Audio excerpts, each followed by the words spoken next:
How far would you go to win a bet? What if $10 million was on the line? When a Canadian lawyer died, he set up a bizarre will that would give his fortune to the woman that gave birth to the most children over the next 10 years. And things got a little weird. Let me tell you about the Great Stork Derby.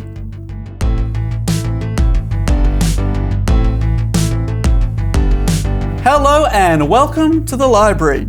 My name is Steph and I'm sitting in the library with Jess Perkins and Matt Stewart. Hello. What are you doing? Trying to rebrand the show, call it the library. Oh. Do you like that? No.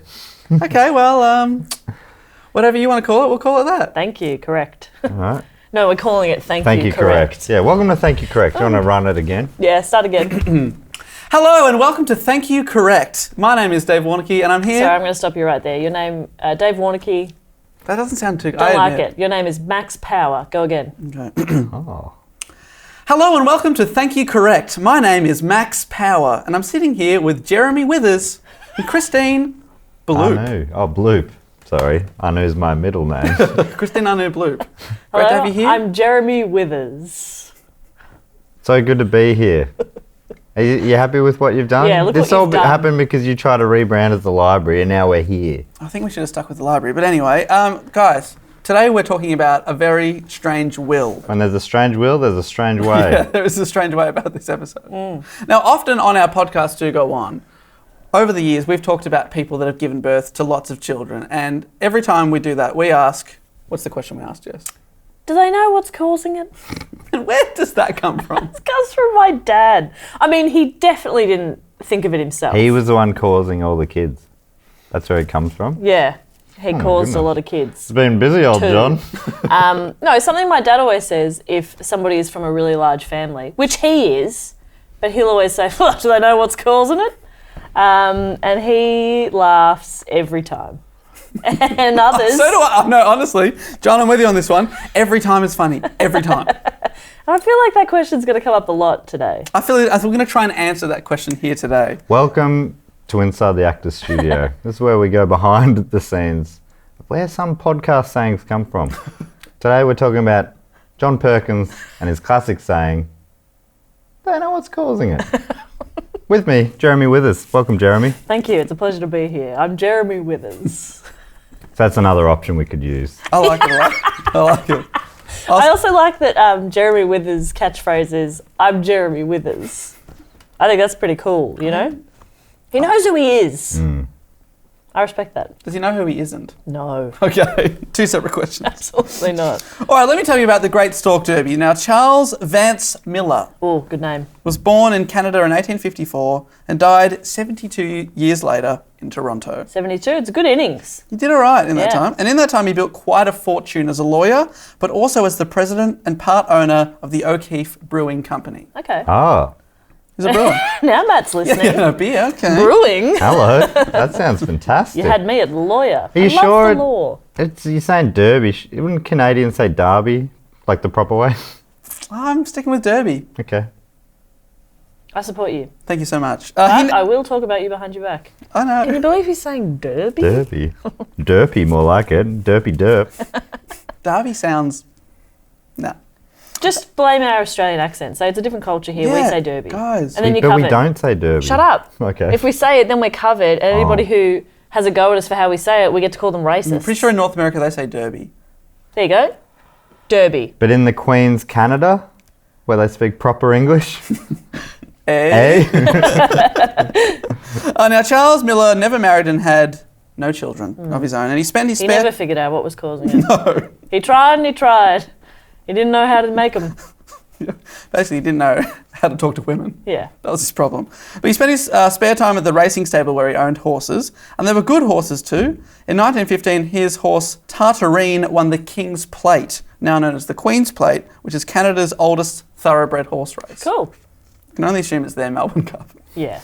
He later donated the large racing cash prize to the hospital for sick children. Aww. So you're thinking, he sounds like he's a great guy. Nice guy. Paints him in a good light. But he also held the view that every man has his price. And his idea of a good time was to leave $1 bills on the ground and hide behind a bush and watch as people picked them up. Pranked ya. How Wait, did he what's the prank prank? them? How did he prank them? He put a dollar bill down and someone picked it up and went, oh, I found $1. Yeah, it wasn't attached to a fishing rod or anything like that. It was just on the ground, and he was going, I wouldn't pick up $1, but this person would. $1 back then, it's worth $3-4 million bucks now. Yeah, I'd pick that up. Told you he was rich. I'd he pick was up rich. $1 now, you know? Yeah. For when I go to the supermarket and you need to put a coin in to get a trolley. And I'm always like, God damn it, I don't have any coins. I was at the pub the other day and I leant down to pick up $1. It was a bottle cap. And you still kept it? I said, I've got it right now. So Unfortunately, my local milk bar will not accept it. We're having a furious argument right now over text. You text your milk bar?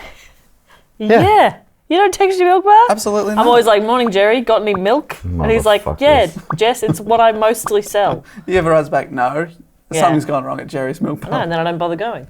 I need to make sure it's there before I go and get it. Well, I just wrote a really sternly worded little missive there, and I don't think we'll be hearing another word out of old Kenny Jiminy. Kenny Jiminy runs the best milk bar this side of town. Your instinct was to go with Kenny G, wasn't it? Well, I think I smoothly got away with it, just like our friend Kenny Jiminy. Imagine Kenny G owning a milk bar. It's pretty fun. That's though. great. That's a fun idea. Imagine. But imagine this fun prank, right? You put $1 on the ground and you hide behind a bush. Wait, stay with me. And then someone picks it up and they walk away with it. And you just get to watch them go. Because every man has his price. It's the lamest thing I've ever heard. Well, he had terrible pranks in life, but his pranks in death were a lot better. Let me tell you about them. I already told you he died at the age of 72 in 1926, and he died a wealthy, wealthy man. But with no children or a partner, people wondered where his fortune would go.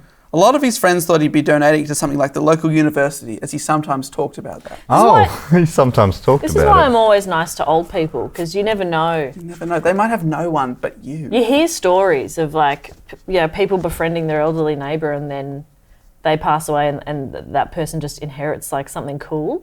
So yeah, I'm always friendly to old people. I've never heard that story, It happens. but You'll hear it when it happens to me. Well, I'm starting to wonder why you two became friends with me.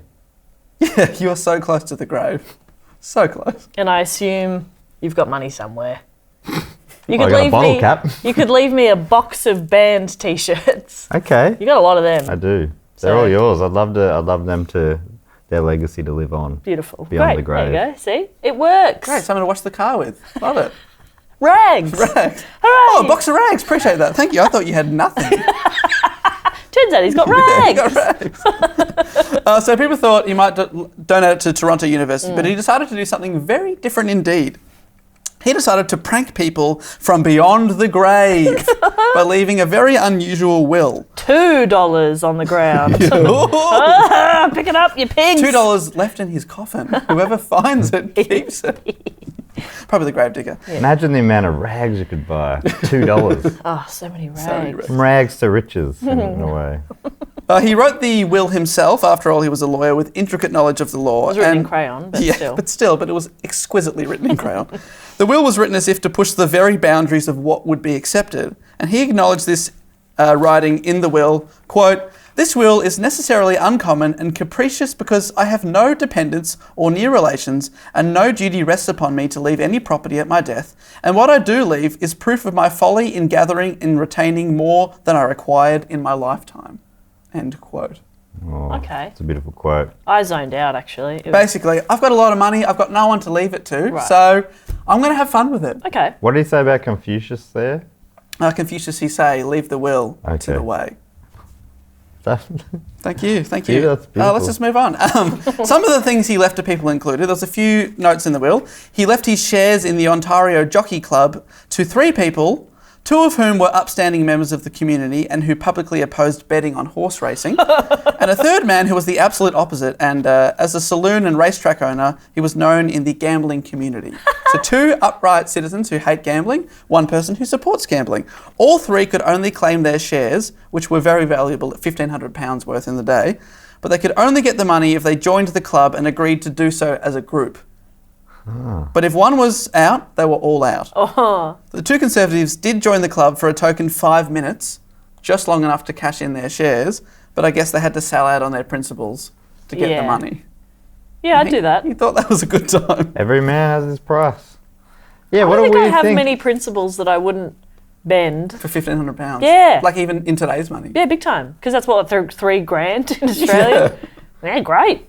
Please. Imagine all the things I could buy with that. What about a holiday home in Kingston, Jamaica, which he left to 3 lawyers that he knew hated each other?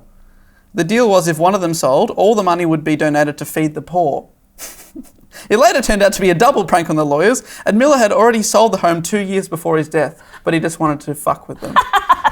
Okay, that I like. So they had to go through working out a way with 2 people you hate only to find there's no property in Kingston. He's a weird sort of jigsaw Yeah. from the Saw. Like a very soft version of the Saw films. Yeah. And if you sell, poor people get fed. Okay. All right. That sounds great, actually. Yeah, I want to play a game too. All right. He also left some of his stock in the brewery to very conservative pastors who were publicly in favour of prohibition. Again, That's good. to cash out, they had to sell out their principles. But the most famous entry in the will that would come to be associated with him is what is known as the Great Stork Derby. Or Derby. Or Derby. Edit as appropriate. It was the 9th clause. Really, it was just 2 sentences that stated, the mother who gives birth in Toronto to the greatest number of children, as shown by the registrations under the Vital Statistics Act, shall receive all the rest of my money. If one or more of the mothers have the equal highest number of registrations under the Act, they are to divide the said monies and accumulations equally between them. So if there's a tie, you split the cash. Super weird. And the money that he pledged was very sizable, equal to 9 million Canadian dollars in today's money, which is $7 million US or 10 million Australian dollars. By today's money. Yeah. That's insane. Crazy. So whoever has the most children in 10 years gets 10 million Australian dollars. That's so irresponsible. It's crazy. What? It's irresponsible to reward people for giving birth to kids they possibly don't even want? Okay, if that's irresponsible, or can then... afford to look after. They can afford. They're going to get $10 million. Yeah, one of But them's like going to be able one to of them afford it. is. One of them. Yeah. And the other ones can just put the babies in a bin or something. It doesn't matter. Just chuck them out. Is it a bin Just full chuck them of, out if you don't need them. a bin full of money or? Yeah, Yeah. the bin I is meant- what he what- calls a cot. Oh, yeah, okay. bin. I said Put 'em bin. in the bin I for a meant- nap. Yeah. That's what we call it in Australia. I meant right? like in bin. an old Victorian era orphanage. That's what I meant. In a bin. Chuck it in the bin. And what year is this? Mush for dinner. That sort of thing. Yeah, you more know? mush. This is in like... 1926. Is that the Depression? Ah. Well, It's getting up to it, isn't it? it's obviously a lot of money even in today's standards, Yeah, $10 million. huge. But the decade after Miller's death would include part of the Great Depression. Ah. And Canada was hit very hard. Miller probably wouldn't have known this was coming. Not many people saw it coming. Sure. But just to show how tough people had it, in 1933, between a quarter and a third of all working age Canadians were unemployed. People were really, really struggling to get by financially. So this is a real carrot on the end of a stick. But $10 if million. you don't win, then you have a bunch of kids and no jobs. This feels like a terrible idea. That's a lot of money. It's a lot of money. Is this a better prank than $1 on the ground and hide behind a bush? I don't know if he knows what a prank is. I don't think I know what a prank is based on this story. I thought it would sort of be like holding a chair for someone and then when they go to sit down, you yank it out under them and they Whoever fall. does that the most in 10 years will get $10 million. Oh my God. But the only difference is you yank the chair out from a pregnant woman Yeah. who's about to have a record amount of babies. That's funny. That is funny. You know Okay, comedy. now I get it. I know, I do. I know. And in a comedy. Seen 10-year it. period as well, like, there's no rest. It's like, How many pop do- one out, go How many do you again. reckon you can have in 10 years? What are your predictions? What do you think the most? Well, I know my nana had 13 kids over a period of about 20 years. And sure, that was relatively non-stop. And that was without $10 million on the line? No cash on the line. It was probably the opposite. Yeah, Every kid exactly. was a little less money they had. So My grandma had 8 in 15, 16 years, but there was twins in there. I think Oh, yeah. you've got to be going. You'd be hoping that twins or like triplets run in your family. You know, most people, if you found out you were pregnant with triplets, you'd be like, oh my God, you'd be a bit shocked. Excited, sure, but shocked. In this one, you'd be like, Thank you. you'd be spending your cash. yeah. Yeah, You'd be like, "Take that." calling your kids Huey, Dewey and Louie and opening up your money bin, I reckon. And anytime you saw another mother in the park with one kid, you'd be like, nice try. Nice try, mono mum. I'm so tired, but I'm going to be rich and tired. Yeah, that's perfect. So I'm guessing, based on maybe our family's experiences, maybe about 7, but probably we'll need a twin in there. Yeah, you got to have a twin in there. You got to have 7 a is multiple. max. It can't be. Yeah, it's got to maybe. To have more than 7 in 10 years would be wild. So it's 9 months it takes, right? Yeah. And if you're getting it done straight away, what's that? 9 months, and then The next one's giving like 18 Yeah, I don't think you months. can You even can't. give birth the very next day.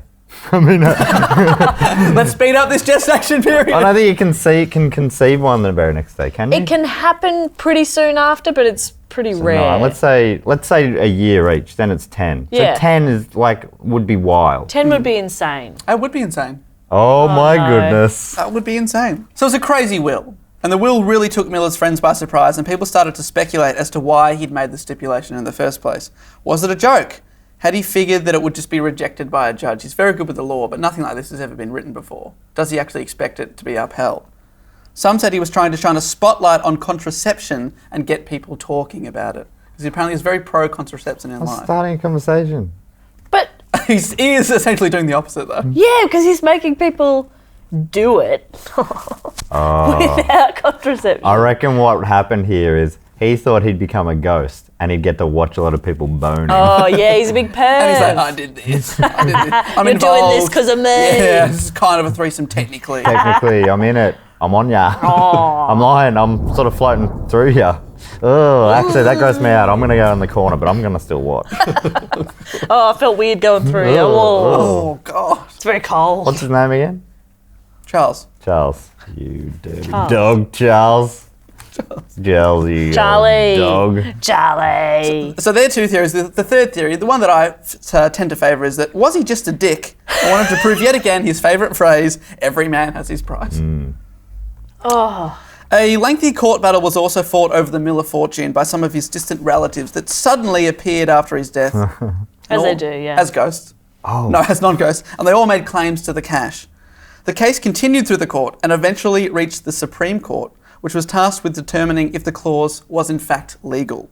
Was it immoral to encourage women to give birth just for a competition? The case lasted for years and was extremely complicated. So there's people arguing about whether it's legal and also relatives trying to sue and be like, yeah, that's illegal, I'll have it, Yeah. I'll have the money. The media had fun reporting on Miller's strange will early on, talking about the house in Jamaica and the priests and all that kind of stuff, but it didn't actually seem to kick off any baby-making competition, especially when it might not actually be held up. Yeah. Imagine if you were giving birth to 6 babies only to discover that you're not eligible. Yeah. And then you got 6 kids. Yeah, so people weren't rolling the dice on it Just until yet. they found out it's Well, happening. To me, that's stupid, because if you're going to roll the dice on it, roll the dice. Get started. You'd be smart to jump everyone else who is waiting back, especially if you could somehow already be pregnant when it started. Because some people would have been pregnant when... You are very on the money today. Oh, today. It is rare, yes. Stipulation. Worth pointing out. We got a banner on here, Evan, saying congratulations, Matt. You're finally right. No, he's not. I mean, he's close. Yeah, well, let me tell you how you're right. Feels good. 6 years after Miller had died, the Attorney General got sick of the case and tried to pass a bill that would reject the will and instead donate all of the money to Toronto University. But this was a bit of a mistake and actually drew more attention to the case, and people rallied against this decision. Some groups you might not actually expect to get behind it. Women's groups were in favour of the contest being recognised because, as they saw it, why shouldn't women be allowed to have a crack at the money? Yeah, okay, yeah, sure. I mean, you can't do it alone, so it's you can't. Why shouldn't people be allowed to? You know. But it is the woman who gives birth the most who gets rewarded That is with true. with the money. Other people just didn't want the government intervening. After receiving 14,000 letters that basically told them to keep their stinking mitts off the money, the government withdrew their proposal and allowed the competition to go ahead. So 6 years in, it's officially on. Right. But 6 But years. is it starting back then or is it No. starting now? Okay. The clock has been ticking this whole time. And now it's been widely publicised, the media went crazy for the story. But as I just stated, 6 of the 10 years have already expired. Right. There were only 4 years left before the competition expired, so short of someone giving birth to octuplets, the woman who was most likely to win had probably already given birth to lots of children in the previous years. Yeah, she just had to top it up a little bit. Yeah, you just said 4 more years. I've already got 8 kids. 4 more years, let's kick on. I've already got 8 kids, I could go for triplets. Yeah, round me up to a beautiful 11. The media looked up birth records and went and knocked on the doors of women who had had multiple births, being like, you're in with a chance. Some had already had 6 births in the previous 6 years. So already 1 for 1. All right. That's a hot streak. Yeah, they're on a heater. well. Just don't think about it. Don't get in your own way. Just keep it going. Just keep going. Be the ball and throw yourself or whatever. So in a way, it's less fucked than I'd originally thought because, I mean, this will is still definitely fucked up. Don't get me wrong. But the people that have a shot at winning have already had multiple births without any monetary incentive. Yeah. So you've already had 6 births in 6 years. That was just how you were living your life. The olden days just used to be like that. They didn't have a lot to do. Yeah. You know, there wasn't Netflix. And So of course you just fuck the whole time. contraception was frowned upon, right? Yeah, big time. So those are the big Catholic families and stuff. Yeah. And you're right, no Netflix. No Netflix, so you're just like, well, what do No we do? Netflix, but there was chill. I've read the newspaper. It was all chill, baby. Read the newspaper 3 times. Guess we may as well All get right, our freak on. Let's go again. Lay the newspaper down. Let's not make a mess. Oh. I had sheets. Oh. I don't know. Wow, okay, so some people already... That's crazy. You'd think they'd just started again, but they've just been fighting it for so long. Yeah, so long. It's 4 years to go. Because if it's written, it's got to be in the 10 years after he dies. Is that why? Because it does feel unfair. Or very fair. So he died on Halloween 1926. Right. Ooh. 10 years from that date, Halloween 1936. That's when it stops. Just to give you a bit of context, in 1933, 6 and a bit years into the competition, technically time-wise, the 5 women leading the race had 56 kids between them. Sorry, what? 32 had been born in the competition's stated time limit. So some of them had already 6 in 6 years, but before that, they've already got 4. They've got 11 or something. Wow. What? We're going to keep going. Yeah. No. No. 5 women, 56 kids between them. So it's an average of 11.2. Oh. You guys aren't feeling the same way I am because your bodies can't birth children. Yeah, I'm the other way. I'm like, well, it's 11.2 good times. Oh, no. But I also, I grew up with like one side of my family, 13 kids, so it doesn't even seem crazy to me. I know. No. But me too. I came from big families, but I'm just thinking about them coming out of my body. Yeah. That's what's getting in my head right And also now. you Well, did my say, Swiss Italian nana, she lived that. Yeah. but was it over 20 years she gave birth to the 13? Yeah, I think it was around. Yeah. So I think when my youngest auntie was born, my eldest auntie was already an adult. Yeah. Yeah, Did I say that word right? My dad's oldest brother's 16 years older than him. Right. Something like that. Big gaps. Oh, bleh. Big gaps is exactly what ended up happening. Don't you hide your regret face. You regret straight down that camera. So it became huge news around Canada and around the world, and some newspapers even paid mothers for exclusive interviews and updates on their progress, creating sort of characters out of them. Well, let's check in with Mrs. Smith. So they're How's all she getting going? some cash anyway along the way. Yeah, a little bit, just to make sure you don't talk to the other newspaper. You talk to me, you tell me when you're pregnant, you announce it to me. Don't tell your husband. Tell me. Don't tell your family. I Don't love tell the these kids. stories because people always talk about modern media of having lost the plot. Oh, all this scandal bullshit. It's all sensationalist stuff. It's like, oh, that's the media forever by the Yeah. sounds of Yeah, it. and apparently it got a bit crazy. Like some of the women were being hounded and they weren't really interested. They were just like, I've just got 6 kids.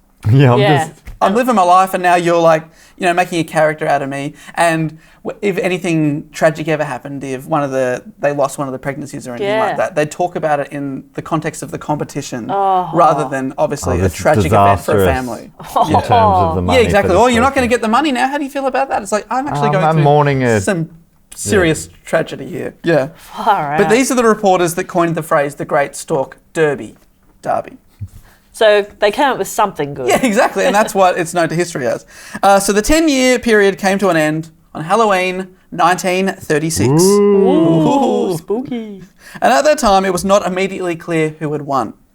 6 women all claimed to have had 9 births in the 10-year period.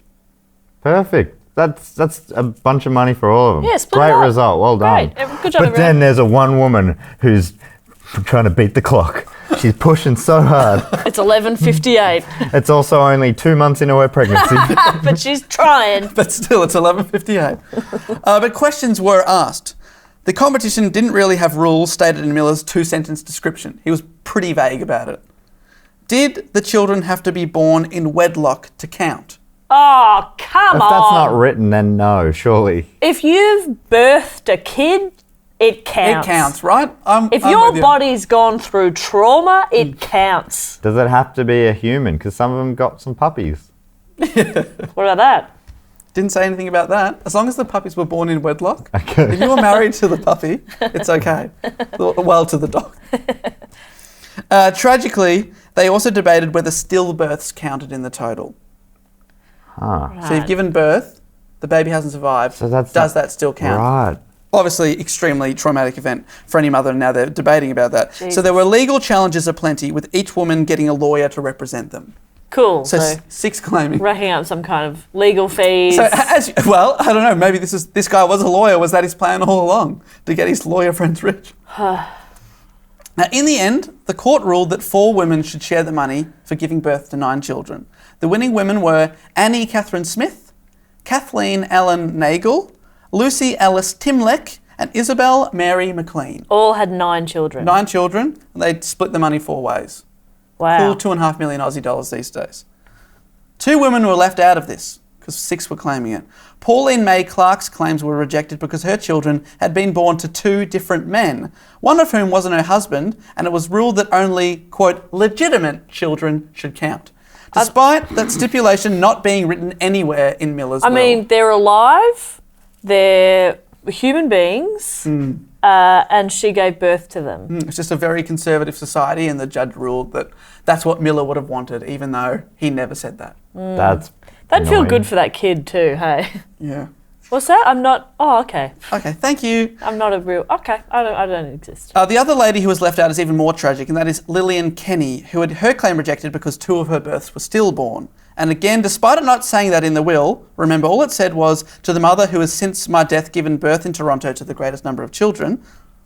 But they didn't live, and the judge ruled that because the children didn't survive, that they didn't count in the total, and she was knocked down to 7. Oh, Imagine being that judge. What a wild thing to... Yeah, so she doesn't get... Because it's like he had to make that decision. It would have been a he. No. But they, yeah, it's like, it would make sense. He would have had to have found a way to make that ruling rather than just going, oh, well, it's not written there, Yeah, so obviously there's no they will precedent win. for this. It's Yeah. weird. yeah. So why not split it 6 ways Just and you're split all it still 6. very rich? Totally. But I do have some better news, and that is Mrs. Clark and Mrs. Kenny both challenged the decision in court, resulting in an out-of-court settlement where each woman received $12,500, which is about 10% of what the other winning women received. So in the end, they got something. And where did that money come from? From the I other believe women? they actually challenged against the government, and they decided Right. to, rather than have a lengthy court battle, we'll pay you out this money to stop the proceedings. I would have thought it would be nice if all the mums sort of banded together and the ones who did win just split it anyway. I know, because it was a lot of money. In the end, if the winners got $2.5 million Aussie, Clark and Kenny both got about $250,000. Still pretty good. So still sizable, especially during the Great Depression. Yeah. I have read that the families all lived quite sensibly and frugally after their windfalls, but according to the Torontoist, Kenny had a fondness for taxi rides and once paid for a round trip to Niagara Falls with a $100 bill, which is about $1,600 in today's money. Oh my God. She just liked taxis. I love taxis. And the dead man... God, Uber would blow her mind. I reckon it Get a would. little mint and a water bottle. Thank you so Hello. much. Imagine a helicopter. Oh my God. Oh yeah, there'd be so many other things that would blow her mind. Imagine Netflix. That'd blow her mind. Hovercraft. And the dead man Miller's distant relatives laying claim to the money, well, they got nothing. Good. That must feel so weird. Oh, this guy, yeah, I believe that we're vaguely related. Give me his stuff. Please. Yeah, well, as you can see, money does weird things to people, and every man As his price. Yeah, I don't deny that. I would do nearly anything for the right amount of money. Yeah. Nearly? Probably anything. Make us an offer in the comments below. It's hard to say how many children were born because of the competition. Again, because these people already had big families at the time. But we finally have an answer. Do they know what's causing it? Turns out it's an eccentric Canadian millionaire with too much money. There you go. There's your answer, Dad. Now stop asking. I hope you're watching, Dad. Is he my dad too? Yes. Yeah, I hope you're watching our dad. What's his name again? John. John.